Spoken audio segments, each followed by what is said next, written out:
Saudara sangat diberkati minggu lalu, bukan? Itu masih membekas di saya. Ya, waktu saya mulai dengan sudahkah kamu penuh? Tidak punya perjanjian. Joni Herjawan kemarin bahas. Wow, janji Tuhan sudah ada di depan.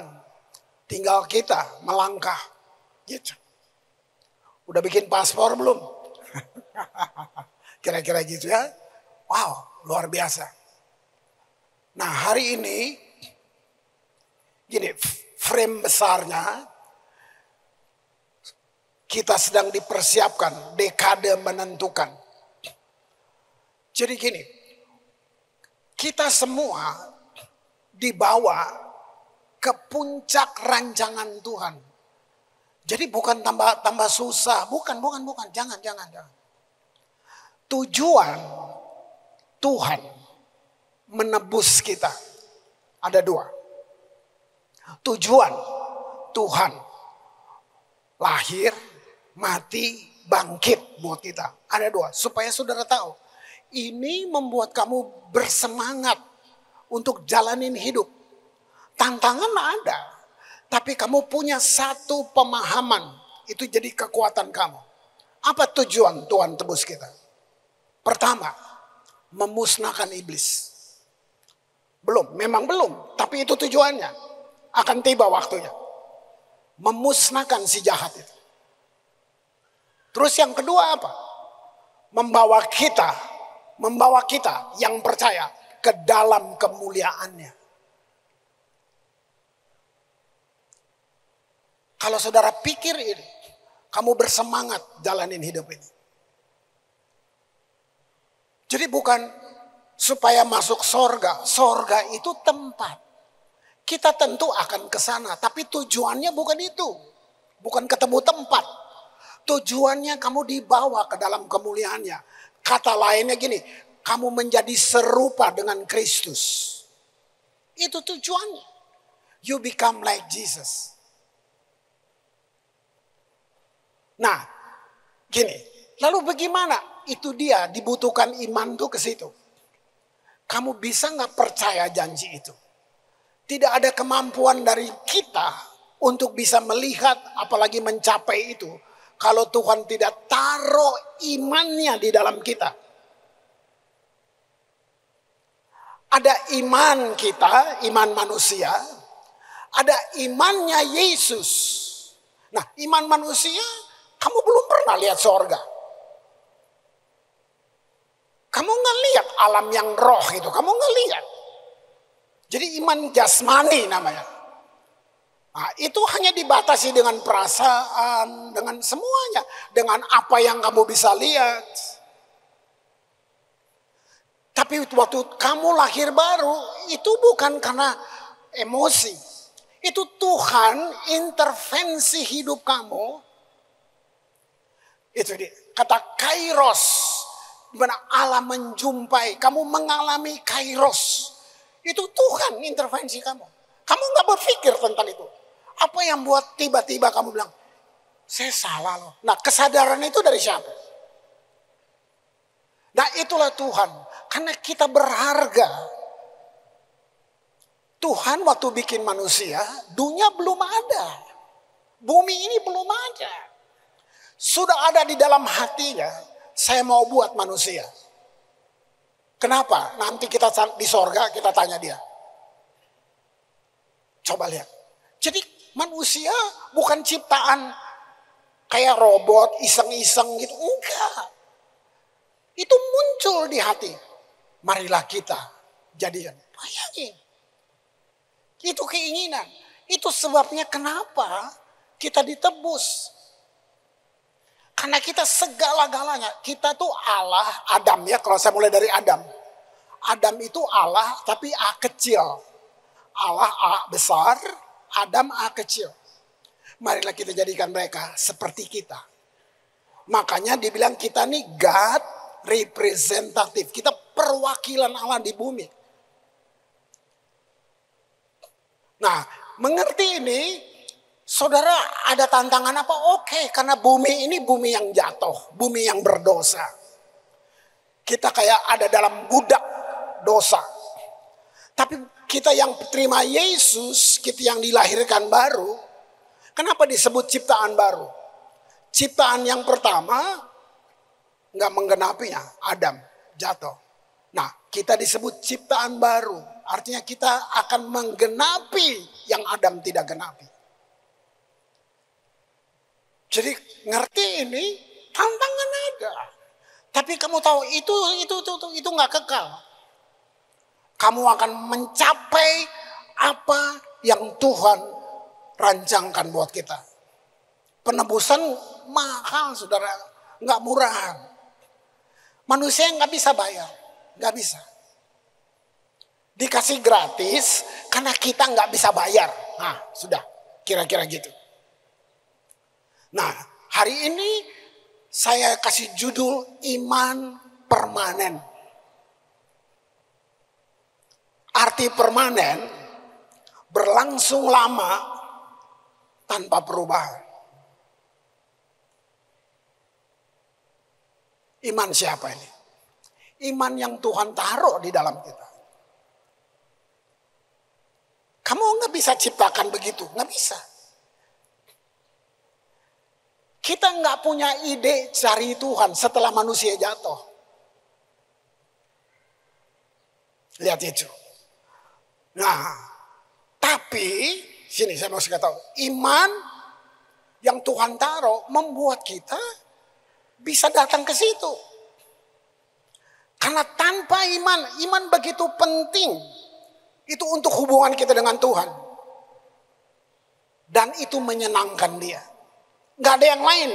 Yang menyenangkan Tuhan itu iman. Iman membuat kamu bisa percaya yang kamu gak bisa lihat. Kita gak bisa lihat Tuhan. Makanya dia perlu taruh iman yang supranatural itu. Ibrani 11 ayat 6. Sering saudara-saudara baca. Cuman ini mempertebal kamu punya pengertian. Tetapi tanpa iman tidak mungkin orang berkenan kepada Allah. Nggak ada kata pengganti lain. Dengan perbuatan, nggak ada. Dengan segala macam. Dengan hartamu, nggak ada. Tanpa iman tidak mungkin orang berkenan kepada Allah.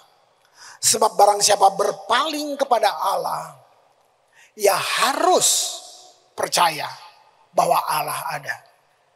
Dan bahwa Allah memberi upah kepada orang yang sungguh-sungguh mencari dia.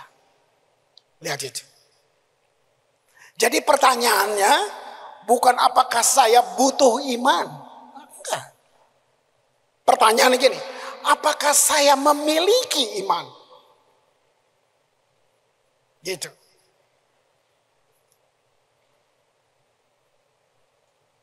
Pikir baik-baik.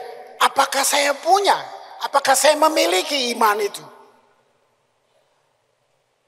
Kristen itu kalau secara umum agama, oke. Tapi kalau kamu melihat secara firman, dia gaya hidup. Agama itu ciptakan manusia. Tuhan tidak ciptaan agama. Nah, jadi Kristen secara umum kamu bisa lihat gini. Banyak orang Kristen, mereka berdoa minta ditambahkan iman. Ini kan, mereka minta tambahkan iman. Termasuk saya sebelum mengerti ini. Bukan hanya kita, murid-murid. Coba, sama seperti itu. Mereka minta Tuhan menambahkan iman mereka. Itu. Mereka berpikir sama seperti yang kita punya. Lihat Lukas 17 ayat yang kelima. Ini. Lalu kata rasul-rasul itu kepada Tuhan. Udah rasul nih. Mereka sama kan? Tambahkan iman kami. Itu mereka minta. Lihat apa yang Yesus bilang. Terus tambahkan iman kami. Jawab Tuhan. Kalau sekiranya kamu mempunyai iman sebesar biji sesawi saja. Mereka minta tambah. Padahal Tuhan bilang, kalau lu punya segerabsi sesawi aja, kamu dapat berkata kepada pohon ara ini, ya, terbantunlah engkau dari dan tertanamlah di dalam laut, dan dia akan taat kepadamu. Udah rasul tuh, masih minta tambahkan iman. Kenapa? Nggak ngerti. Lihat itu. Mereka minta Tuhan tambahkan.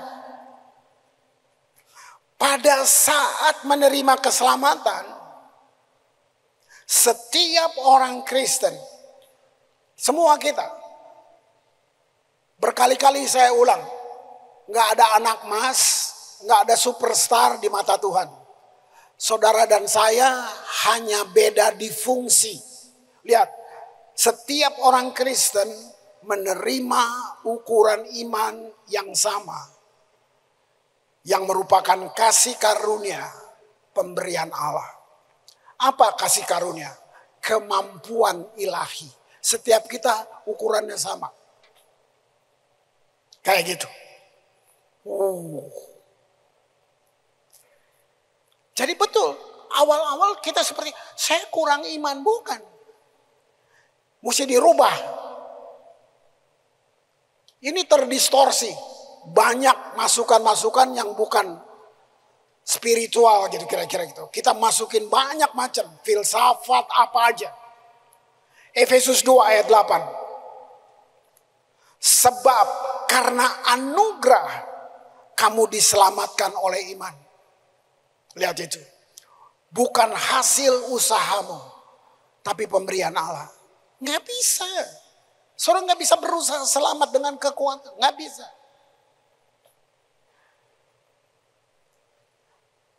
Yesaya menulis kesalehan manusia seperti kain lara.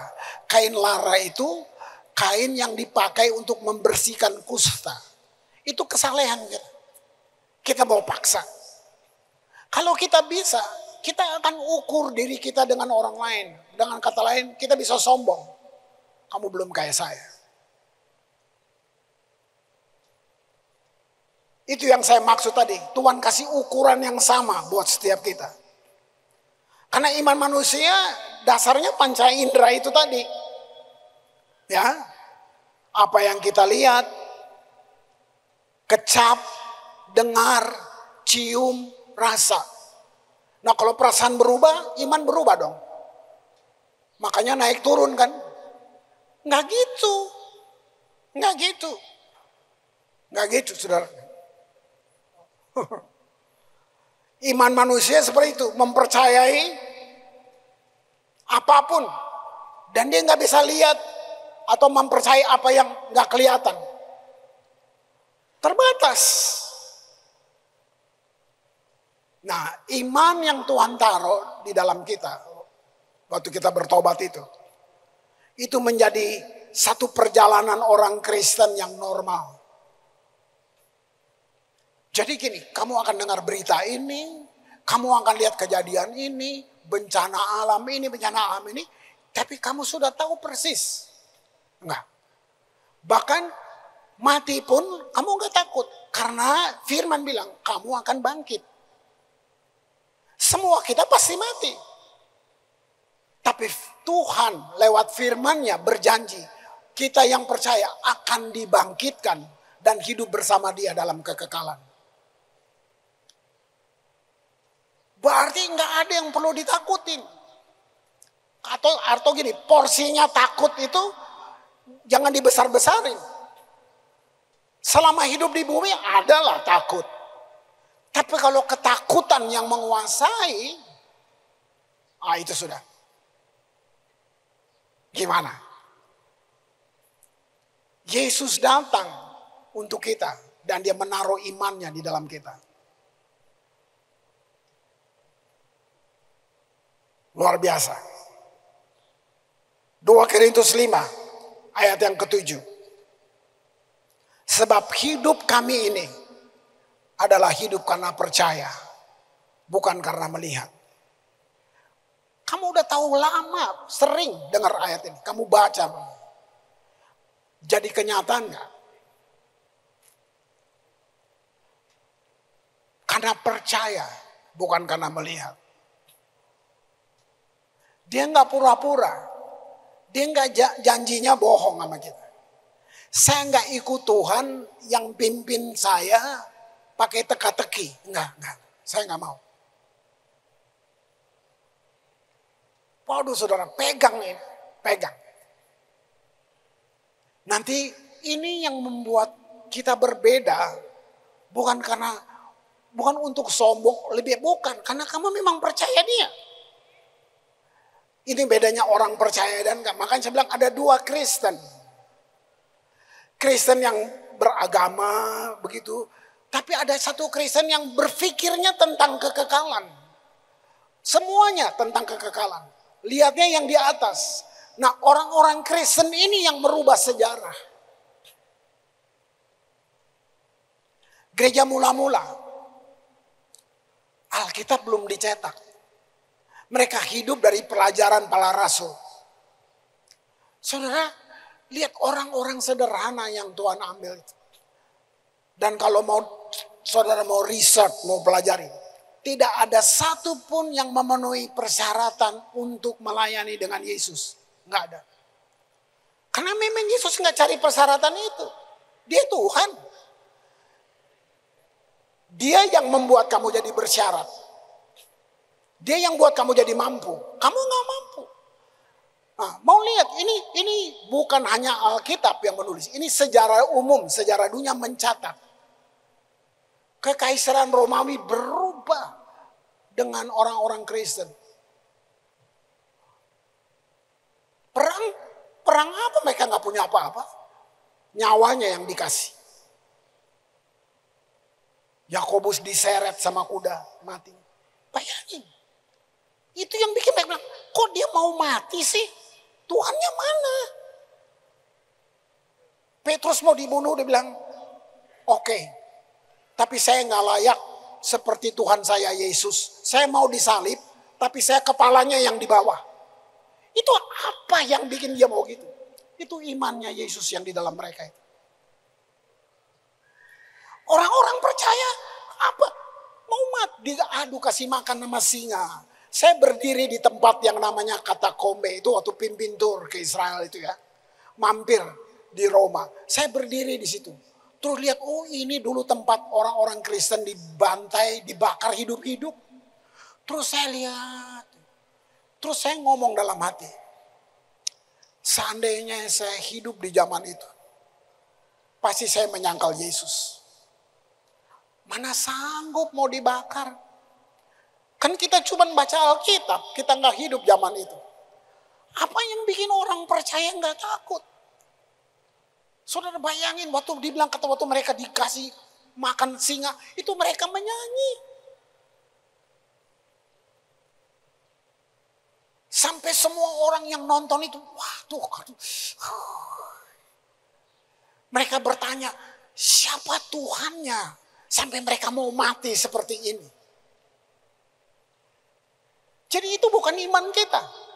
Itu bukan iman kita. Itu imannya Tuhan yang dia taruh di dalam kita. Supaya kita bisa menggenapi apa yang dia bilang. Gak mungkin Tuhan minta sesuatu dari kamu yang dia tahu kamu gak bisa lalu dihukum. Gak mungkin lah Tuhan kayak gitu. Makanya dia mampukan kamu. Jadi waktu dia bilang kamu jujur. Karena dia yang bilang jangan takut. Jangan takut gak makan. Jangan mencuri, jangan takut. Bilang, saya nggak mampu Tuhan. Tapi engkau bisa buat saya mampu. Nah, itu. Saya memang nggak mampu. Tapi kamu bisa bikin saya mampu. Ada satu pengalaman. Ada anak muda, ini berapa tahun di belakang. Minta nasihat saya. Saya marah-marah sama dia. Saya anggap dia kurang ajar. Dia minta nasihat gini, Pak, ada nggak ayatnya dilarang merokok? Kan kesel gue dengarnya. Nah. Terus saya bacain Yesaya buat dia. Jangan belanjakan jeripayahmu untuk sesuatu yang bukan roti. Itu Yesaya nulis gitu. Terus dia jawab saya gini, itu kan roti Pak, ini rokok. Jadi gue kesel dengarnya. Nah, mau gue marah tuh dia. Jadi lihat nasihat saya, nggak bagus banget. Walaupun saya berusaha. Kamu tahu, Tuhan itu bikin tubuh kamu ada tujuan. Mata ada tujuannya, telinga, semua, hidung, mulut ada tujuannya. Dia nggak bikin kamu untuk merokok. Kalau dia bikin kamu untuk merokok, dia bikin knalpot di kepala lo. Nah, lihat ngomong saya aja udah nggak enak. Pergi, dan dia pergi nggak balik-balik. Kamu kira bagus? Wah, tahun berganti. Satu kali saya melayani di Jakarta, di satu keluarga. Saya ketemu orang yang perokok keras juga. Saya kenal dia. Dia ada di situ. Terus saya tanya gini, ih kamu berubah ya? Iya. Nah, terus saya tanya lagi, dulu lu merokok banget ya? Iya berhenti. Gimana berhentinya? Nah, dia cerita, dia ke Singapura, masuk gereja di Singapura, terus habis khotbah dia ke pendetanya, dia minta didoain.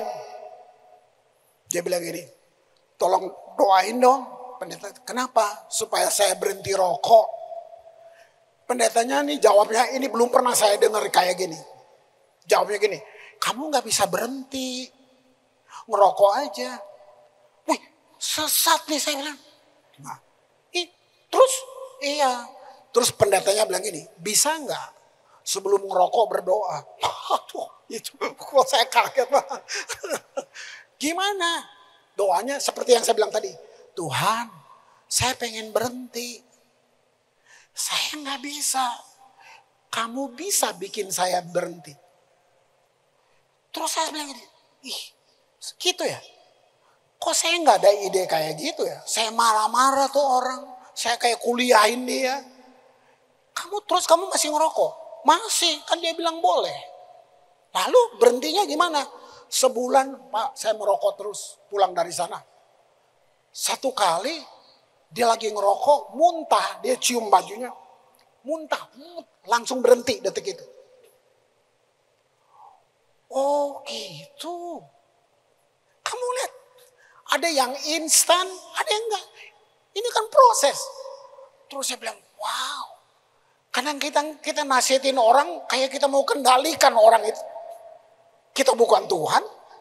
Kita nggak bisa rubah orang. Lihat itu pekerjaan Tuhan kayak gitu. Tuhan, wah itu dia nggak bisa gagal. Ada satu pilihan kita untuk menolak itu. Wah. 2 Korintus 5, sebab hidup kami ini adalah hidup berdasarkan iman, bukan berdasarkan apa yang kami lihat. Roma 10:17, jadi iman timbul dari pendengaran, dan pendengaran oleh firman Kristus. Tugas saudara, tugas saya, kita di luar cuma beritakan. Kita nggak bisa kendalikan orang, beritakan aja. Dia tolak, nggak apa-apa. Kamu udah bilang kan. Hak dia menolak. Bisa aja nanti malam tiba-tiba dia gelisah, ingat apa yang kamu bilang tadi. Itu dia. Yang penting kamu sudah bilang. Wow. Lihat, jadi Tuhan harus beri satu iman yang supernatural. Supaya saudara bisa percaya untuk hal-hal yang kita nggak bisa lihat. Jadi lihat dalam seluruh hidup kita, keterlibatan Tuhan itu total benar buat kita. Keputusannya di kita, finalnya di kita. Mau percaya nggak? Karena ada fakta, tapi ada dunia yang lain. Fakta itu bisa bukti medis, fakta medis. Dokter bilang kamu kena cancer. Itu fakta kan? Nah, tapi ada dunia lain. Pintunya iman. Dia bilang gini, Yesus bisa sembuhkan. Nah, kamu mau join dengan iman atau kamu mau join dengan fakta? Itu. Semua janji sudah ada. Semua janji sudah ada. Galatia 2, 16. Ya. Lihat, kamu tahu. Ya, pelan-pelan. Kamu tahu bahwa tidak seorang pun yang dibenarkan oleh karena melakukan hukum Taurat. Stop dulu sebentar. Yang nulis ini farisinya Farisi. Ahlinya Taurat, Paulus. Bayangin, dia menentang semua kekristenan. Dia bunuh orang Kristen, gak main-main. Dia farisinya Farisi. Murid terbaik Gamaliel. Kuliahnya di Tarsus, udah pelajaran paling hebat sudah. Apa yang bisa buat merubah dia di sini? Dia tidak pernah lihat Yesus secara fisik. Tapi dia berjumpa Yesus setelah Yesus naik. Dia mengalami Yesus secara spirit. Dalam perjalanan ke Damsik itu mau bunuh orang itu. Dalam perjalanannya dia ngalamin satu intervensi Roh Kudus, jatuh. Roh Kudus memenuhi dia. Begitu dia mengalami itu, tidak ada satupun pengajaran dari guru-gurunya yang dia ungkapkan. Dia nggak banggain gurunya hebat, kuliahnya di mana, tidak ada satupun. Ini penulis surat terbanyak di Perjanjian Baru. Yang dia cuma bilang begini, semua yang ku ketahui, termasuk hukum Taurat tadi, semua ku anggap sampah karena pengenalan akan Kristus. Nah, untuk orang ini, coba dengar nasihatnya. Dia tadi bilang ini, tidak ada orang dibenarkan karena melakukan hukum Taurat. Padahal dia yang mengajar, kamu harus gini, taat. Sekarang dia bilang, gak ada. Tapi hanya oleh karena siapa? Iman apa? Di dalam Kristus Yesus. Sebab itu kami pun telah percaya kepada Kristus Yesus. Supaya kami dibenarkan oleh karena iman dalam Kristus. Dan bukan oleh karena melakukan hukum Taurat. Sebab tidak ada seorang pun yang dibenarkan oleh karena melakukan hukum Taurat. Bagaimana orang gak tercengang? Ini pengajar Taurat yang luar biasa. Maka dia bilang farisinya Farisi. Berubah pengajarannya. Semua dibatalkan sama dia. Situ. Kalau saudara lihat di sini, ayat ini bicara 2 kali tentang dibenarkan oleh iman Yesus. Iman Yesus. Gitu. Terus dia mengatakan lagi dalam Galatia 2 ayat 20. Ya. Namun aku hidup. Tapi bukan lagi aku sendiri yang hidup. Melainkan Kristus yang hidup di dalam aku. Dan hidupku yang kuhidupi sekarang ini dalam daging. Adalah hidup oleh iman. Dia ulang lagi.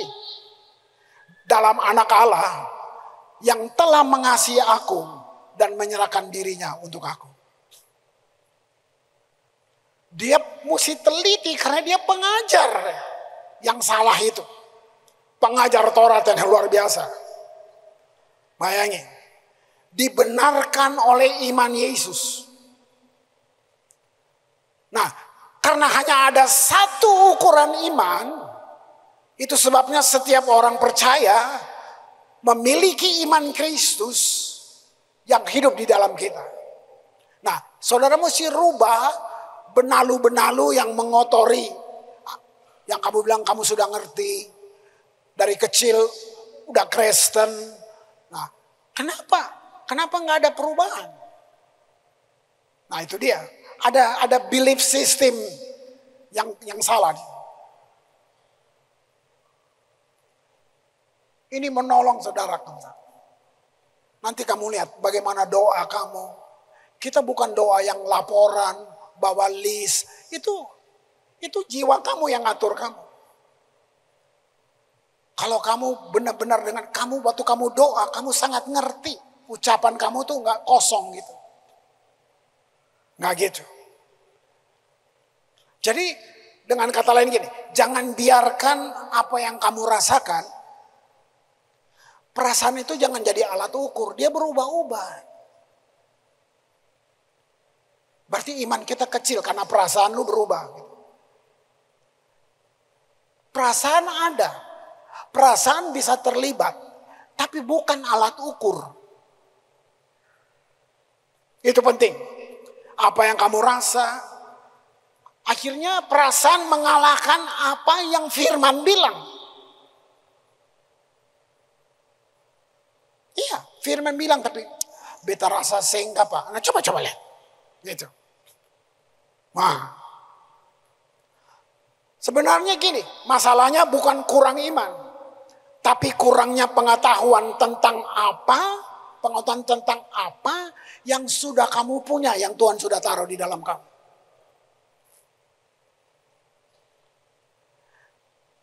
Ini merubah saya juga. Beberapa tahun, saya butuh sekian tahun merubah ini. Enggak seketika. Makanya saya berani bilang, hormati kita sepantasnya aja. Enggak, kita sama. Jadi jangan gini lagi, Pak Kris kan hamba Tuhan. Lalu kamu hamba siapa? Semua kita imamat rajani. Semua kita punya akses kepada Tuhan. Kamu punya iman yang hebat. Itu. Luar biasa. Nah, ini kitab indah banget. Filemon 1. Ayat 6. Ya. Aku berdoa agar persekutuanmu di dalam iman, ini terus yang ditekan, turut mengerjakan pengetahuan. Dengan iman kamu bisa dapat ini, pengetahuan akan yang baik di antara kita untuk Kristus.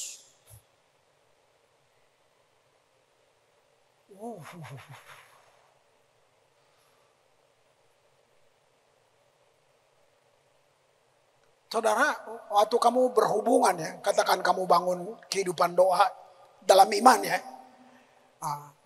Tiba-tiba misalnya meeting di kerjaan, ada meeting.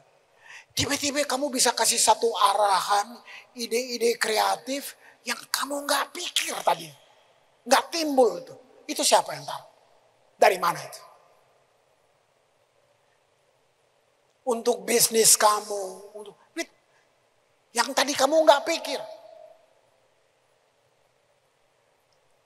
Karena waktu Tuhan desain manusia bukan cuma begini, untuk mengelola semua, mengelola bumi ini.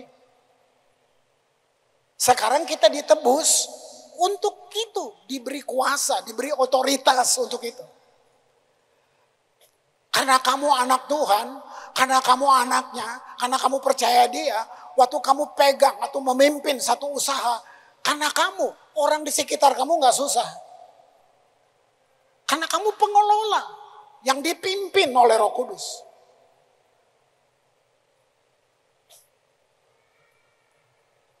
Itu sebenarnya. Wow. Nah, iman Yesus ini bekerja untuk kita. Dan itu bekerja waktu kita sadar, waktu kita tahu apa yang kita punya. Bagaimana menggunakannya. Nah, langkah pertama adalah apa yang kita miliki, kemudian kita belajar bagaimana menggunakannya. Ini contoh. Kamu punya rumah, listrik semua udah ada. Dari mana listriknya? Dari PLN. Kamu bayar PLN, kamu bayar luang listrik, dia udah masuk di rumah. Nah, kalau kamu mau tidur, kamu matiin lampu. Skakelarnya kamu tekan, mati. Besok kamu mau nyala, gak usah panggil PLN dong. Kan skakelarnya ada di kamu. Itu yang saya bilang, perasaan jangan jadi alat. Kamu tinggal tekan, kamu yang menekannya, listrik nyala. Kok bisa ya? Saya bayar PLN. Saya bayar tiap bulan. Seperti itu, iman tinggal kamu hidupi. Melangkah. Ingat kemarin pelajarannya John. Melangkah. Nah kayak gitu. Tekan skakelarnya. Artinya saya suka bilang speak words. Katakan perkataan yang kamu dapat. Firman Tuhan dalam mulutmu itu. Bukan berarti kamu bos. Bukan. Tapi kita bukan sumber kuasa. Bukan. Tapi kuasanya ada di dalam kamu. Perkatakan. Nah itu maksudnya. Listrik udah ada di rumahmu. Yang punya PLN. Kamu udah bayar. Jadi udah ada. Kamu tinggal tekan tombol. Nyala tuh listrik. Seperti itu prakteknya. Yakobus 2. Ayat 20. Hai manusia bebal. Nah, maukah engkau mengakui sekarang bahwa iman tanpa perbuatan adalah iman yang kosong? Sudah ada, tapi kamu nggak tekan, kamu nggak pakai. Itu dia, tanpa perbuatan tuh gitu.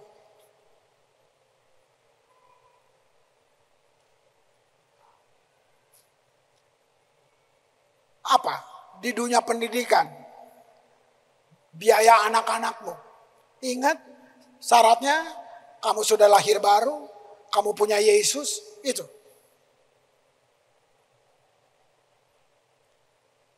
Lihat itu. Banyak kalau mau cerita nggak habis-habisan. Lihat contoh-contoh itu. Gitu. Bagaimana iman diaktifkan?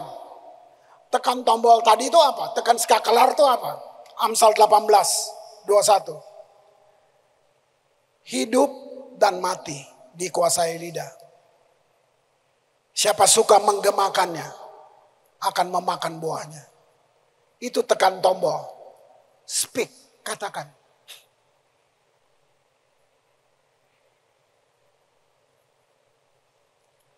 Ini lebih dari 30 tahun lalu. Itu tetangga kami. Waktu kami di Jakarta, saya tinggal di Bintaro. Jadi anaknya waktu itu masih kecil.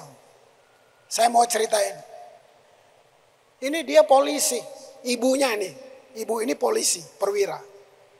Imannya ampun. Nggak pengkhotbah kayak saya. Tapi imannya gila. Dari masa itu saya sudah tahu.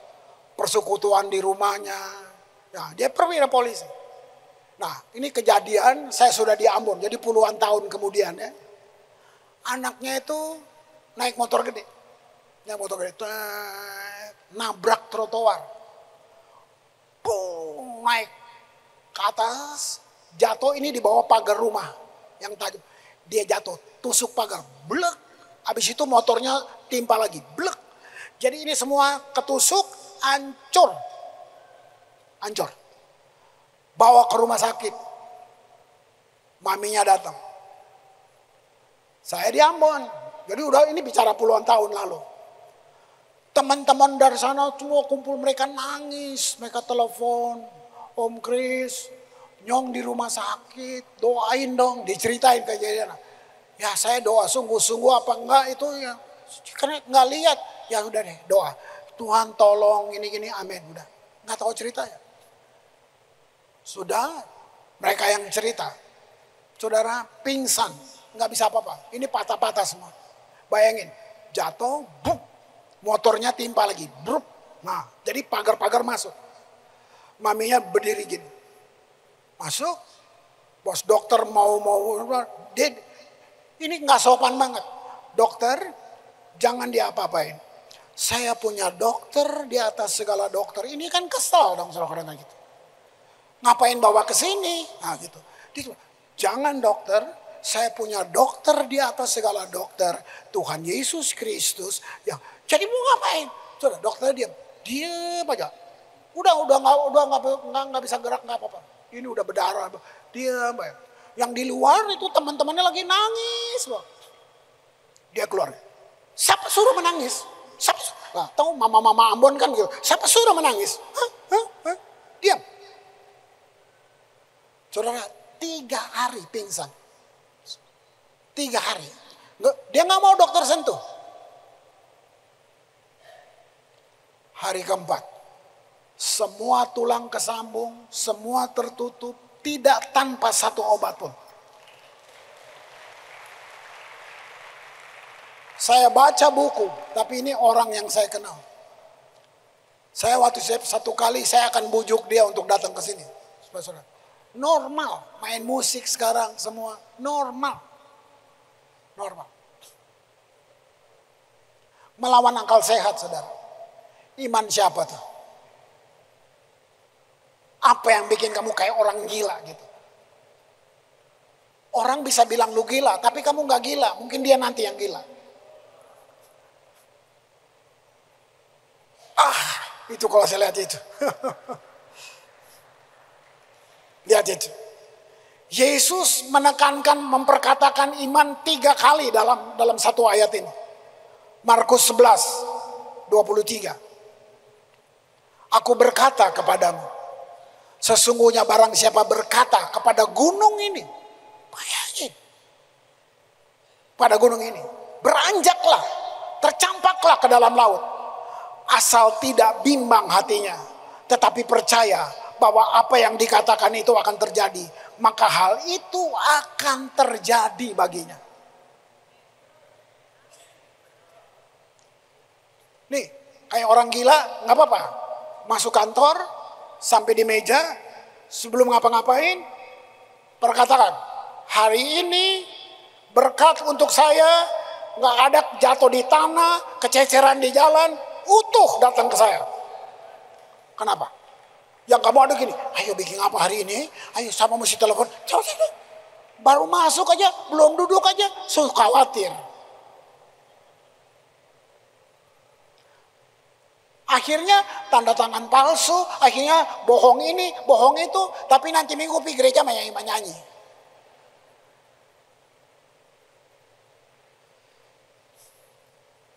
Lihat itu. Iman tidak bisa bercampur dengan ketidakpercayaan.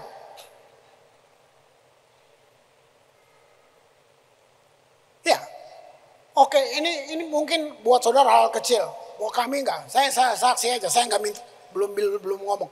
Istri saya jarinya kayak saraf kejepit. Jadi kalau dia saraf kejepit, ke dokter bilang gini, dipotong aja. Bisa bilang, emang kaki ayam? Sampai hari ini dia nggak bikin apa-apa. Aman tuh. Belum sempurna, tapi dia bertindak.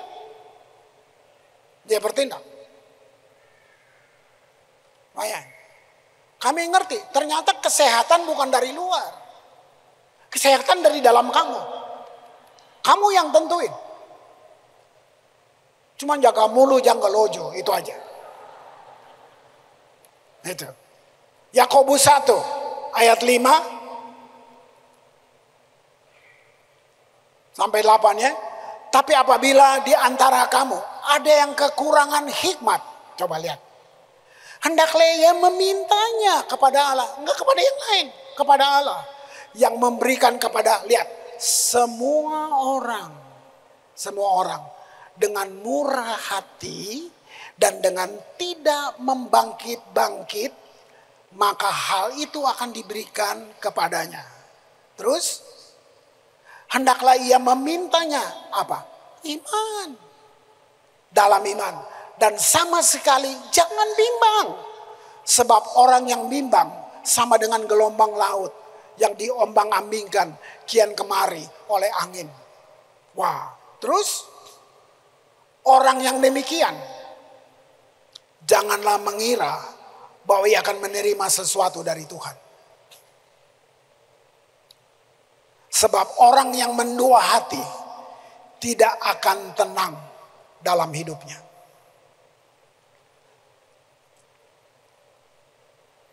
Mungkin belum akurat, tapi katakan gini, kamu punya anak. Anakmu meragukan kamu sebagai papa dan mama. Kamu kecewa kan? Kamu anak saya, tapi dia kayak meragukan. Mungkin kamu sadar kesini, aduh. Berapa sering kita meragukan dia? Karena dia gak kelihatan. Itu makanya iman itu segalanya. Lihat itu. Wow. Lanjut, Yakobus 1 tadi Yakobus 5, kita naik ke atas Yakobus 1 ayat 2. Nah, sampai 4 ya. Dia bilang, saudara-saudaraku, anggaplah sebagai satu kebahagiaan apabila kamu jatuh ke dalam berbagai pencobaan. Masuk akal nggak? Suruh bahagia. Anggap itu bahagia. Coba lihat. Sebab, nah dia lanjutin. Kamu tahu bahwa ujian terhadap imanmu itu menghasilkan ketekunan. Dan biarkanlah ketekunan itu memperoleh buah yang matang supaya kamu menjadi sempurna. Ada nggak pengajaran di luar ini yang bawa pada orang meragukan kesempurnaan?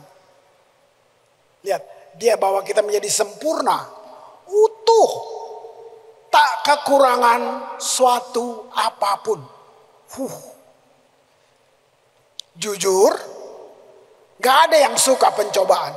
Saya juga gak suka. Tapi dengar, pencobaan bukan hukuman.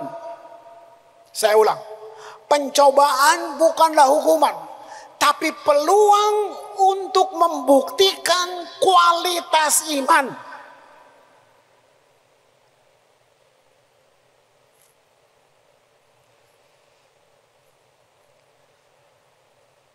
Terbukti iman kamu. Gitu. Ya. Menunjukkan kepada dunia, menunjukkan kepada kerajaan kegelapan bahwa kamu adalah milik Tuhan. Yesus saja dicoba. Nah, kita anak-anaknya. Nah, jadi itu bukan hukuman, tapi itu akan menunjukkan kualitas doa kamu, kualitas iman kamu. Kamu nggak goyang. Luar biasa. Ya. Nah, Kristen yang satu lagi, kan saya bilang ada dua jenis. Karena nggak melihat dunia yang tidak kelihatan, mereka kayak ayunan gitu, pendulum, kayak bandul gitu. Maupun pribadi maupun masyarakat kayak bandul gitu. Gini, nggak mengherankan. Yesus sendiri yang bilang.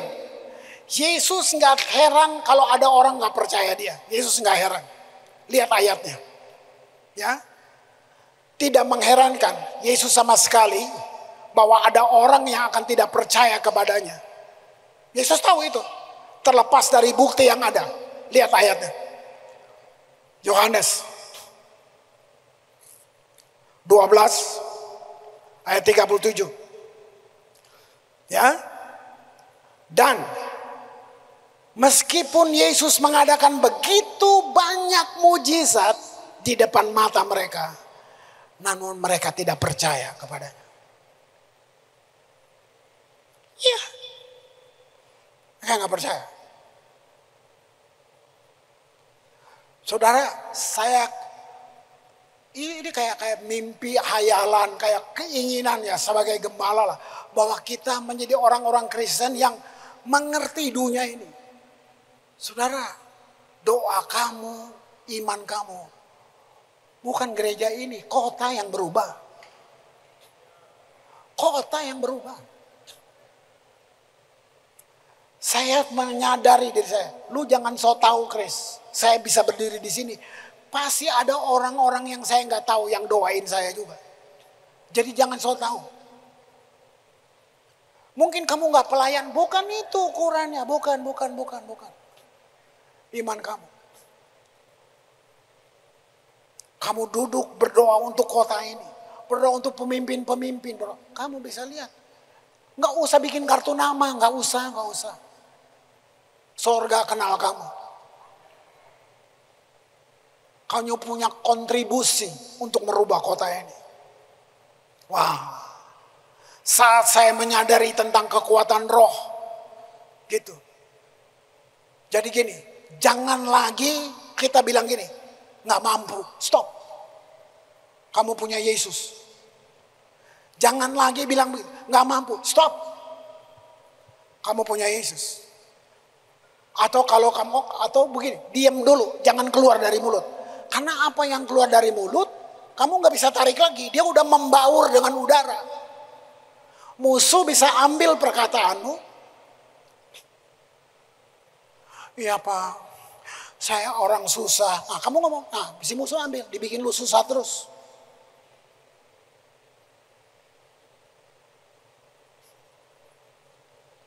Wow. Ayat terakhir. Saya minta worship team masuk. Filipi 4. Ayat 13. Keren gak ini ayat? Kamu udah tahu kan, sering banget baca ini. Segala perkara. Kata segala berarti apa saja. Nah itu.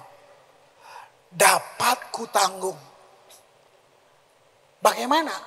Yang bikin kamu dapat itu siapa? Di dalam Dia. Segala perkara dapat kutanggung di dalam Dia yang memberi kekuatan. Nah, itu artinya gini, saya nggak bisa tepuk dada. Dia yang kasih kemampuan. Segala perkara dapat kutanggung di dalam Dia yang memberi kekuatan kepadaku. Jadi gini, dasar dari pemenuhan janji Tuhan banyak kan? Dasar dari pemenuhan janji Tuhan. Dan terjadinya keajaiban adalah kita manusia. Berjalan dalam ketaatan dan kesetiaan pada firman Tuhan. Gak masuk akal, tapi firman bilang.